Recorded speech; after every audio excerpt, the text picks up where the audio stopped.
क्या आपने कभी सोचा है, जिस धरती ने दुनिया को ज्ञान दिया, जहाँ से नालंदा और विक्रमशिला जैसे विश्वविद्यालय निकले, जहाँ से चंद्रगुप्त मौर्य और सम्राट अशोक जैसे महान शासक हुए, वही बिहार आज पिछड़ा राज्य क्यों कहलाता है?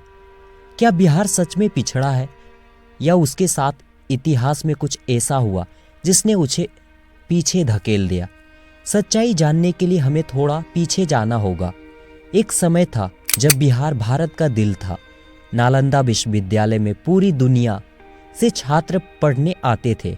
बिहार राजनीतिक, शिक्षा और व्यापार का केंद्र था। यहीं से मौर्य साम्राज्य चला, जिसने लगभग पूरे भारत को एक सूत्र में बांधा।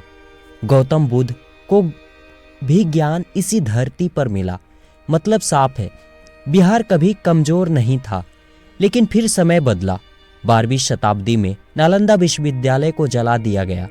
ज्ञान की वो रोशनी जो सदियों तक चमकती रही, राख में बदल गई। फिर मुगलों का दौर आया, फिर अंग्रेजों का शासन। अंग्रेजों ने बिहार को सिर्फ एक संसाधन देने वाला इलाका बना दिया।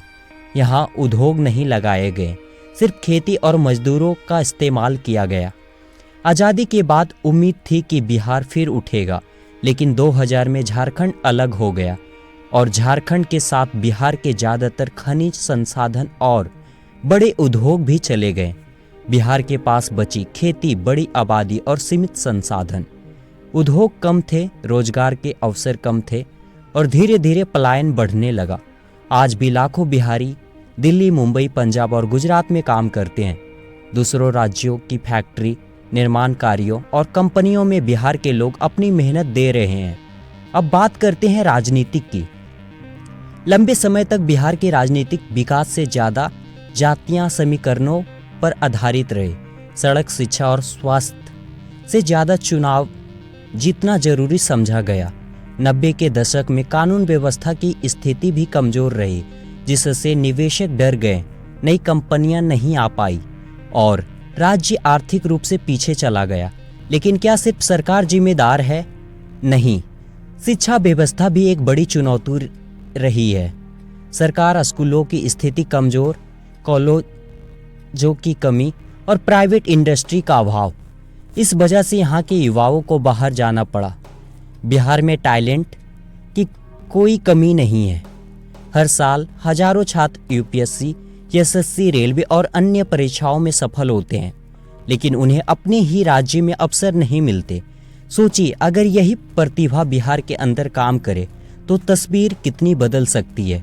अब एक महत्वपूर्ण सवाल, क्या बिहार आज भी वैसा ही है? नहीं, पिछले कुछ वर्षों में बदलाव देखा जा रहा है। सड़कें बेहतर हुई, बिजली की उपलब्धता बढ़ी, स्कूलों और इंफ्रास्ट्रक्चर में सुधार हुआ है, लेकिन अभी लंबा रास्ता तय करना बाकी है। सच्चाई यह है, बिहार पिछड़ा पैदा नहीं हुआ था, उसे परिस्थितियों, नीतियों और ऐतिहासिक घटनाओं के पीछे धकेल दिया गया। और जिस राज्य ने कभी भारत को पहला सम्राट दिया, दुनिया का सबसे बड़ा विश्वविद्यालय दिया, वो राज्य हमेशा पीछे नहीं रह सकता है। जरूरत है बेहतर शिक्षा की, स्थिर राजनीति की, निवेश और उद्योग की, और सबसे ज्यादा जागरूक नागरिकों की। बिहार की असली ताकत है उसकी मेहनत, उसकी बुद्धिमत्ता, और जिस दिन ये ताकत अपने ही राज्य के विकास में लगेगी, बिहार फिर से इतिहास बनाएगा। जय हिंद, जय भारत।